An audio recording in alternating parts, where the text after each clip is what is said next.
साधन किए हैं, भजन किए हैं, आज जीवन का सारा भजन हमारा सफल हो गया। देखिए, जीवन में किए गए सत्कर्म का फल ये कदापि न समझिएगा कि अकाउंट में खूब रुपया भरी जाए।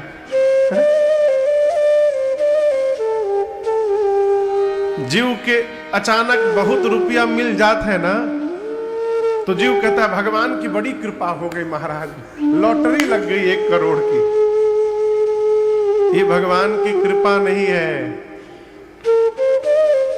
जब बिना किसी रचना के भगवान के किसी भक्त का दर्शन प्राप्त हो जाए, यहां मानिएगा कि भगवान की कृपा हो गई। जब किसी संत का दर्शन हो जाए तो समझिए भगवत कृपा हो गई। क्यों? रुपया जितना भाग्य में लिखा है, कोई माई का लाल आपसे छीन नहीं सकता। भाग्य में है तो कोई छीनेगा नहीं, अब भाग्य में नहीं है तो करोड़ों उपाय करिए, पास में टिकने वाला नहीं है। एक कथा मैंने महापुरुषों के मुख से सुनी है, आपको सुनाऊं।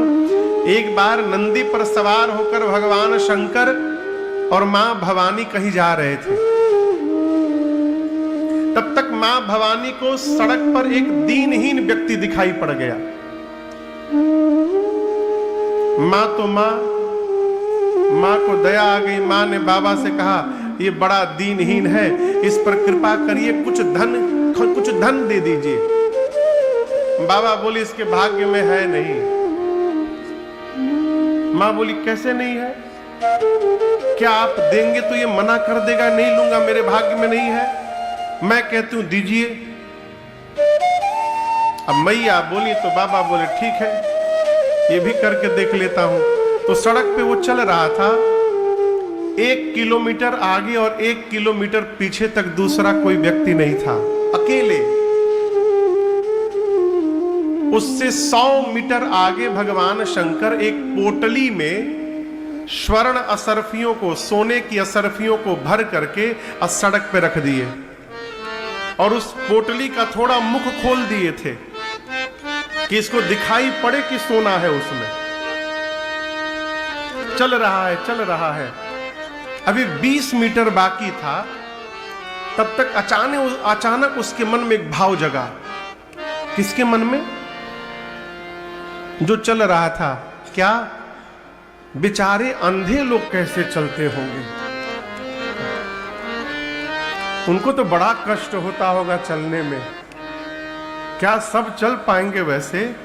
तो ट्राई करने के चक्कर में अंधे लोग कैसे चलते हैं, वो भी आंख बंद करके ऐसे ऐसे चलने लगा, और उसी चलने के चक्कर में वो पोटली पीछे छूट के चली गई और वो आगे बढ़ गया। बाबा बोले, दिखाई पड़ा? ये प्रसंग कह रहा है कि जीवन में यदि भाग्य में है तो भागा हुआ भी भाग करके आएगा। पूज्य स्वामी, ये हमारे वचन नहीं है, ये पूज्य साकेतवासी स्वामी पूज्य श्री राजेश्वरानंद सरस्वती जी महाराज के श्रीमुख वचन है। स्वामी जी कहते थे, भाग्य में यदि होगा तो जो भाग गया है वो भी भाग के आएगा, और यदि भाग्य में नहीं है तो आया हुआ भी भाग करके चला जाएगा, पास में टिकने वाला नहीं है? तो पुनः इस बात को एक बार स्मरण रखिएगा हमेशा। जीवन में किए गए सत्कर्म का परिणाम ये कदापि न समझिए कि लॉटरी लग जाए। और एक बात हम आपसे निवेदन करें, बहुत रुपया हो जाना भी एक विपत्ति है। बहुत हो जाना यह एक विपत्ति है। हमारे महाराज श्री हमसे बार बार कहते हैं, राजन, रघुनाथ जी से बेटा प्रार्थना करते रहना कि प्रभु जीवन में थोड़ा अभाव बना रहे। क्यों? सुनने में बात अटपटी लगेगी, लेकिन है बड़े पते की बात। महाराज जी कहते, बाबू, जब अभाव रहता है ना तो भगवान को याद करने का स्वभाव बना रहता है। अभाव समाप्त हो गया तो भगवान याद वाद आने वाले नहीं है।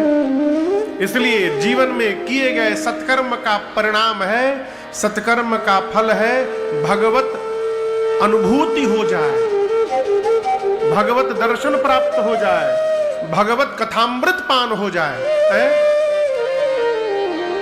देखिए, एक अमृत है पंचामृत, एक अमृत है चरणामृत, और एक अमृत जो पिछले 8 दिन से आप लोग पी रहे हैं, ये कथामृत है? चरणामृत, पंचामृत और कथामृत। चरणामृत और पंचामृत को मुख से पान किया जाता है। मुख से पान करते हैं, पान करने के 10 मिनट 20 मिनट तक उसके स्वाद का पता तो चलता है। हो सकता है बहुत स्वादिष्ट पंचामृत बना हो तो 1 दिन चल जाएगा, लेकिन अगले दिन उसके स्वाद का पता चलने वाला। लेकिन जो अमृत आप लोग पिछले 8 दिन से अपने कान से पी रहे हैं, ये जब तक श्वास धुकधुकी चलती रहेगी तब तक इसका अनुभव जीवन में बनता रहेगा। ये कथामृत है? ये अमृत है। ये कथामृत यदि पान हो गई तो समझिए जीवन में किए गए साधन का फल प्राप्त हो रहा है। यहां चित्रकूट के मुनियों को रघुनाथ जी का दर्शन प्राप्त हुआ, उनको लगा साधन सकल सफल करीले। उनको लगा कि जन्म जन्मांतर का किए हुए साधन सारे हमारे आज सफल हो गए। आशीर्वाद देकर सारे ऋषि मुनि चित्रकूट के राम जी को विदा लेकर उनसे अपने अपने आश्रम को गए। अब मुनियों के जाने के बाद जो वहां के वनवासी लोग हैं, जंगल में रहने वाले कोल भील, जिनको जंगली लोग कह सकते हैं, कोल भील, वो आदिवासी लोग भगवान राम के पास आए। और देखिए, आपसे एक निवेदन करूं, जो जीवन में जितना सहज होगा वो उतनी शीघ्रता से भगवान को प्राप्त कर सकता है। भगवान को प्राप्त करने के लिए सबसे पहले सहज होइए, सरल होइए। वन में रहने वाले जीव सहज है हो। अब कितने सहज है आप कल्पना करिए। अयोध्या से भरत जी सबको लेकर जब आए तो ये वन के लोग, जंगल के लोग अयोध्या वासियों की सेवा कर रहे हैं। कोई फल लेके आ रहा है, कोई जल लेके आ रहा है, कोई रस लेके आ रहा है। अवधवासी कहते हैं इन कोल भीलों से कि आप लोग हम लोगों की कितनी सेवा कर रहे हैं। तो कितने सहज सरल है, आप दर्शन करिए। ये वनवासी बोले, कौन सी सेवा? अरे आप फल लेके आ रहे हैं, पानी ला रहे हैं। वनवासी बोले, ये कोई सेवा थोड़ी है। हम जो असली सेवा आपकी कर रहे हैं वो तो आप देख ही नहीं पा रहे हैं। अयोध्यावासी पूछे, कौन सी सेवा? वनवासी बोले, हम लोगों ने अब तक आप लोगों को लूटा नहीं है, ये हमारी सबसे बड़ी सेवा है।